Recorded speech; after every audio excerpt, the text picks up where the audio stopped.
কুয়াকাটাটা বাংলাদেশের পটুয়াখালী জেলায় অবস্থিত একটি সমুদ্র সৈকত।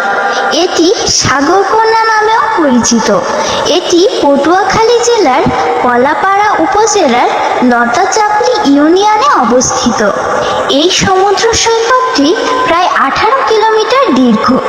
কুয়াকাটাটা বাংলাদেশের একমাত্র সমুদ্র সৈকত যেখান থেকে একই স্থানে দাঁড়িয়ে সূর্যোদয় এবং সূর্যাস্ত দুটোই দেখা যায়। এটি একটি জনপ্রিয় পর্যটক কেন্দ্র। এখানে হিন্দু ও বৌদ্ধ ধর্মাবলম্বীদের তীর্থস্থানও রয়েছে। ঢাকা থেকে বাসে করে কুয়াকাটা যাওয়া যায়।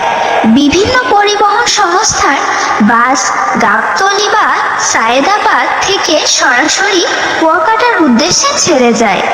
কাজের মধ্য দিয়ে প্রকৃতির কাছে যান, আপনার মনও ভালো হয়ে যাবে।